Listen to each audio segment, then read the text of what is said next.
asıl buradadır komandoluk. Kıyafet yokmuş gibi yani çıplak hissediyorsun. Donduruyor seni. 3 gün adada kalacaksın. Bayılan, hayati tehlike geçiren çok arkadaşımız olmuştur. Ya da ne bileyim her çalan telefonda oğlundan kötü bir haber gelecek endişesi var. Emekli Jandarma Erbay Şefik Ünal'la konuşmaya devam ediyoruz. Komutanım, hemen sorarak başlamak isterim. Özel harekatçı dendiğinde helikopterden helikoptere atlayan, böyle ayağıyla tavana vurabilen insanlar hayal ediyoruz. Öyle mi gerçekten? Yetkinlikleri çok üst düzeyde mi? Nasıl eğitimler alıyorsunuz? Nasıl eğitimler alıyorlar ya da? Değil tabii yani bu ne diyeyim bazı filmlerde dizilerde şova yönelik yapılan davranışlar bunlar. Tabii ki özel harekatçı olmak için öncelikle komando olmak lazım. İlk söyleşimizde söylemiştim. Komando olduktan sonra da işte özel harekat birliğine atanırsan özel harekatçı olursun. İşin püf noktası burada komando olmak. Komandoda aslına bakarsanız efendim şu kadar boyu olacak, şu kadar kilosu olacak. Tabii asgari değerler var ama fiziki şartlar var ama asıl buradadır komandoluk.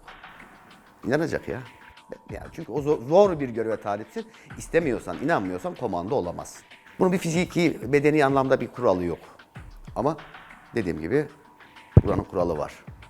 Burası kuvvetli değilse, imanlı değilse, inançlı değilse, istekli değilse ondan komando da olmaz, asker de olmaz. Evet eğitimleri zordur. Oldukça zordur. O eğitimleri başarıyla bitiren zaten komando olur. Nasıl zor? Anlatmanız mümkün olan detaylar var mı mesela? Bizim komando okulumuz Foça'dadır. Foça Jandarma Komando Okulu orada. Bunun içerisinde her türlü eğitim vardır. Bir kere spor birinci önceliktir, bedeni eğitim. Aynı zamanda psikolojik eğitim vardır dolaylı olarak. Seni yıldırmak için senin psikolojini az önce sordun ya işte bunlara nasıl katlanıyordunuz, bunlara nasıl dayanıyordunuz diye. Nasıl kendinizi tutuyordunuz diye. İşte oradaki eğitimler sayesinde. Mesela bütün silahlarla atış yaparsın orada. Mesela dağcılık eğitimi vardır. Kayalardan iniş eğitimi vardır. Mesela yüzme eğitimi vardır. Patlayıcı maddeyle ilgili eğitimler vardır. Tim harekatı ile ilgili eğitimler vardır. Finalde de 30 kilometrelik silahlı teçhizatlı koşu ve hayati idame eğitimi vardır. Nedir hayat idame eğitimi? Hayatta kalma, hayatı devam ettirme eğitimi. Çok sınırlı koşullarla değil mi? Şöyle şu anda farklı bir şekilde uygulanıyor eğitim. Ben bizim aldığımız eğitimden bahsedeyim. Foça'nın karşısında adacıklar var. Oraya seni çıkarma gemisiyle atıyorlar. Atmadan önce tepeden tırnağa arıyorlar. Affedersiniz zaten sadece iç çamaşırınız kalacak şekilde kıyafetinizi çıkartıyorsunuz. Hocalar tepeden tırnağa bütün kıyafetini, silahını, teçhizatını, malzeme saklayabileceğin her yeri arıyorlar. Şarjörünü söker, şarjörün içerisine bile bakar yani. El kundağını söker, namlunun içerisine bakar falan filan. Parkanın dikiş arasını dahi kontrol eder. Klasik yerlerde bunu. Yani adayı yiyecek, içecek hiçbir şey götüremezsin. Bir matra su, bir de kibrit, bir de olta. Bunlar serbest. 3 gün adada kalacaksın Ocak ayında. Düzeltiyorum, Mart ayındaydı bizimki. Birinci gün boş. Hiçbir şey vermiyorlar. Zaten amfibi birliğinden binmiştik karnıma gemisine. Okuldan çıktık yürüyerek amfibi birliğine gidiyoruz. Herkes boyuna atıştırıyor. Kimisi fındık, kimisi çikolata, kimisi kuru üzüm. Böyle mideyi dolduruyor. Enerji verecek şeyleri özellikle. Boyuna atıştır. Arama sıramız gelene kadar herkes bir şeyler yiyor. Onun dışında dediğim gibi hiçbir şey götüremiyorsun. Birinci gün size hiçbir şey vermiyorlar ama şey var, eğitim görevleri var. İşte yok baskın yapıyorlar, yok bilmem ne veriyor. Hocalar çeşitli seni yoruyorlar. Gittim adaya çadırı kurdum, yattım 3 gün değil. Eğitim de yaptırıyorlar yani. Eğitimde yapıyorsun, hep bir faaliyetin var. Gece buz gibi. Üzerimizde doğru teçhizatımız yok, basit bir komando elbisemiz var. Bir de 2 kişilik komando çadırımız var, parkamız var. Başka bir şeyimiz yok öyle. Şimdiki kıyafetler falan hiçbiri yok. Rüzgar öyle bir işliyor ki sanki üzerinde hiçbir kıyafet yokmuş gibi yani. Çıplak hissediyorsun kendini. Donduruyor seni. Donduruyor. İkinci gün 200 gram un, 200 gram kuşbaşı veriyorlar. Nasıl pişireceksin onu? Nasıl pişireceksin? Kibrit götürdün ya. Adada zaten bizden önceki kursiyerler için atılmış. Yağ tenekeleri olur ya hani, onların kapakları olur. Saç o.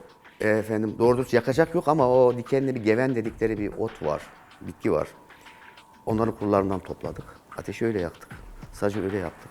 Pançonun üzerinde arkadaşımız taşları dizdi, pançoyu koydu üzerine. Tabak gibi yaptı. Yani tabak demeyeyim de böyle hamur yoğurabilecek bir leğen gibi yaptı. 19 kişiyiz. Bütün malzememizi bir araya getirdik. Yoksa 200 gram unu hamur yapayım desem tek başına hem beceremezsin, eder olur gider. Derken bu şekilde hamur yaptı arkadaşımız. Özellikle köylü çocukları, araziyi, doğayı tanıyanlar. Arazide yenilebilir otlar vardır ya hani, onlardan topladılar. Ispanaklı börek yapmıştı arkadaşımız bize. Yine aynı şekilde 200 gram da kuşbaşı. İkinci gün öyle geçer. Üçüncü gün gene hiçbir şey yok. Ama eğitimler falan devam eder. Dördüncü günün sabahı Sizi alırlar. Foça'nın 10 kilometre falan uzağında bir koya gemiyle bırakırlar. Hadi buradan yürüyerek gidin Foça'ya derler okula. Herkes böyle normalde 3 gün bitmiş, 4. gündesin, açsın, susuzsun, yorgunsun, uykusuzsun, üşümüşsün. Normalde orada kalman lazım ya aman falan. Koşarak gidiyorsun okula. Öyle bir şeyle gidiyorsun ki, heyecanla, istekle gidiyorsun ki böyle yemek kokuları burnuna geliyor. Diyor ki birisi işte orada okula gideyim, hemen okulun yemeğinden yiyeyim, dışarı koşacağım. Ben balıkçıya gideceğim, ben kebapçıya gideceğim, ben tatlı yiyeceğim, ben... Herkes bu hayallerle. Fakat okula gidiyorsun, silah teçhizatını bırakıyorsun. Böyle çorbadan birkaç kaşık aldıktan sonra karnın doyuyor. Bütün o iştahın kapanıyor, nefsin köreliyor. Yeterli oluyor yani. Aslında psikolojik tarafı da çok iyi olmuş. Evet, evet, evet. Peki komutanım, çatışmalarda, arazi koşullarında, açlıkla ve susuzlukla nasıl mücadele ediyordunuz? Bir de şunu merak ediyorum. Dağda yediğiniz en garip şey neydi? Bir de su bulamadığınızda ne yapıyordunuz? Açlıkla nasıl mücadele ediyoruz az önce anlattım işte. Bu öğretiyor ve Bu yetiştiriyor. öğretiyor. Açlık sıkıntı değil ya. Yani normal hayatta da yani insan aç 3 gün, 4 gün, 5 gün kalabilir, sıkıntı değil. Ama sen şey yapmıyorsun ki yani az önce dedim ya bir çadırın içerisinde geçtin 3 gün boyunca aç yattın. Değil. Açlığa bir şekilde çözüm de bulunuyor ya da çok hayati etkilemiyor ama susuzluk çok tehlikeli.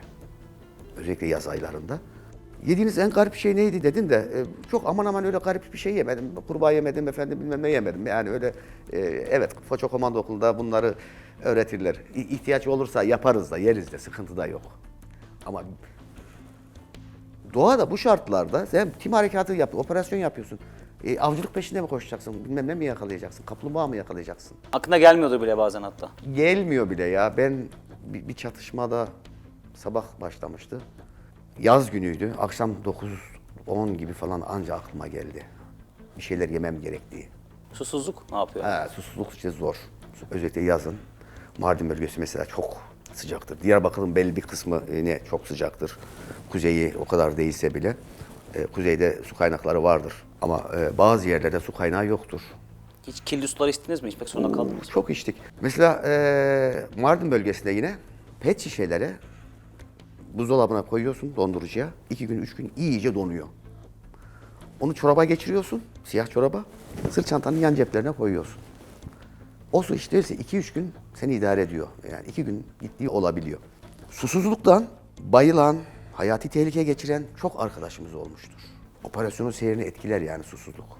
Bazı yerlerde, özellikle yine Mardin bölgesinde, bir keresinde konakladığımız, o geceyi geçirdiğimiz noktada bir kuyudan su almıştık.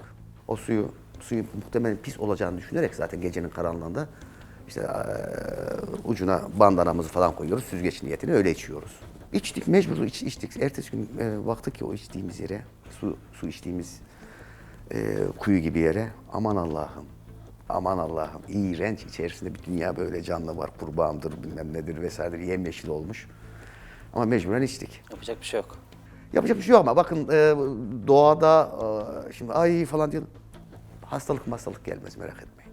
Doğada hastalık yok. Abi son olarak şunu sorarak bu içeriği tamamlayalım isterim.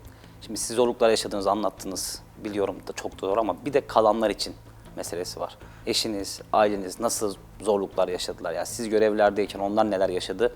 Size sitem ettiği oldu mu hiç? Bunları dinleyerek bitirelim bu içeriği. Şöyle yani zaten biz bu hiçbir şeyi zorluğu, görevi ve tek başımıza yapmadık. Ailelerimizle birlikte yaptık. Bir yakın ailemiz değil mi? Eşimiz, çocuklarımız. 2 annemiz, babamız, kardeşlerimiz, diğer akrabalarımız. Biz göreve giderdik. Aklımız evimizde kalırdı misal. Bir sorun oldu mu? Bir sıkıntı oldu mu? Emniyet sorunu mu oldu mu en önemlisi? Çıkıyorsun göreve 20-25 gün boyunca yoksun ve tek bir haber alamıyorsun evde. Telefon söz konusu değil, konuşmak Değil, rahat. tabii canım. Ya da o senden, evdekiler, eşin çocukların senden haber alamıyor. Onlar için de çok zor. Gözü yolda. Öyle bir endişeli bekleyiş ki onlarınki. Onlarınki daha kötü bir bekleyiş. İnsan aklı almıyor, düşününce bile çok kötü Yani. hissettiriyor. Ailen atıyorum İstanbul'da, Ankara'da. Hele o dönem. İşte o bölgede çoluğu çocuğu olan anneler, babalar, kardeşler. Böyle en ufak bir şeyde irkilip bakıyor haberlere. Kötü bir şey mi var diye. Ya da ne bileyim her çalan telefonda oğlundan kötü bir haber gelecek endişesi var. Yani aileler için çok daha zor. Çok daha. Tek başımıza yaşamadık. Hep beraber yaşadık. Ama onlar açısından çok daha zordu. Komutanım teşekkür ederim. Ne çok keyifli oldu. Birçok merak ettiğim detayı öğrenmiş oldum. Ağzınıza sağlık. Ben teşekkür ediyorum.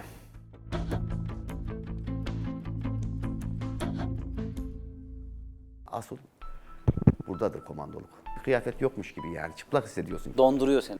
3 gün adada kalacaksın. Bayılan, hayati tehlikeye geçiren çok arkadaşımız olmuştur. Ya da ne bileyim her çalan telefonda oğlundan kötü bir haber gelecek endişesi var.